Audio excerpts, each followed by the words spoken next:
far can we get if we sail a little bit high?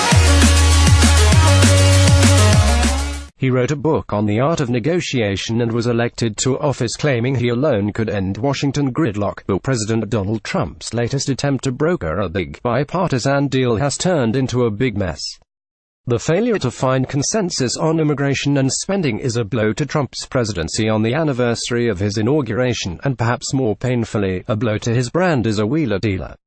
The funding feud, which led to a government shutdown at midnight Friday, is the second time Trump has dived into a negotiation and come up short on a top priority. As with failed talks about overhauling the nation's health system, Trump has again slammed into the difficulties of Washington's particular mix of tricky politics and complex policy. Negotiating in politics is a lot different than real estate, said GOP strategist Alex Conant. In Washington, not everybody wants to make a deal. Trump's initial premise that politicians just needed to be prodded more to make a deal was always flawed.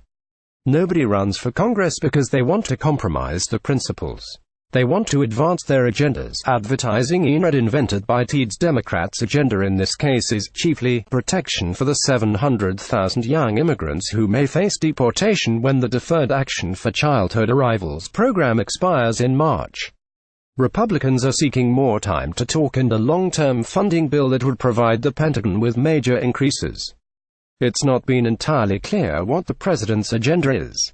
Over the past few weeks, he has expressed openness to extending the DACA program, but then rejected a bipartisan plan on that front. He fired off a tweet that appeared to reject the GOP plan for a short-term funding bill that would buy time for more negotiation, but the White House walked it back.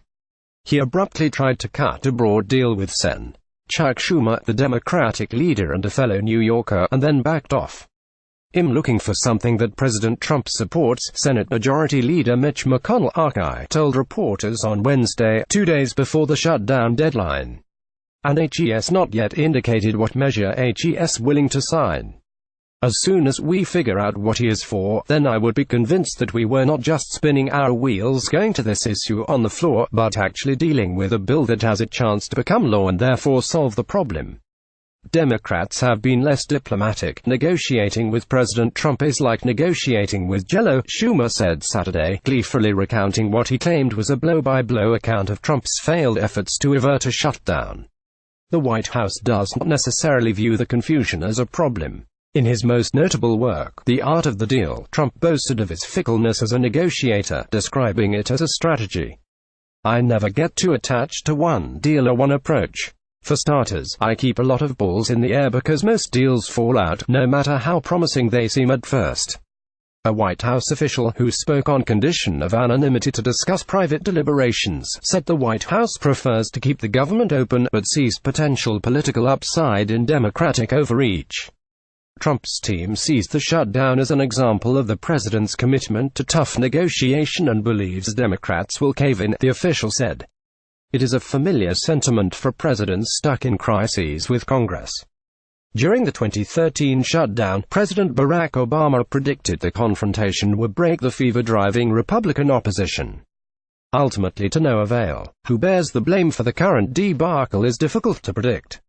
Some Republican critics of Trump said he might emerge with his reputation intact should Democrats bear the brunt of the blame. It's pretty clear Sen. Schumer wasn't going to be able to get to yes, said Mike Steele, a former aide to Republican House Speakers John Boehner and Paul Ryan. And many of Trump's core supporters aren't particularly interested in compromise. He was elected for the 46% who voted for him, says William Galston, a senior fellow at the Brookings Institution who worked in the Clinton administration. He was a mold breaker who would eke out a conventional opinion. But Trump, himself, has suggested he should be on the hook for the impasse. In 2013, when he criticized Obama over another shutdown mess, he said, "Well, if you say who gets fired, it always has to be the top.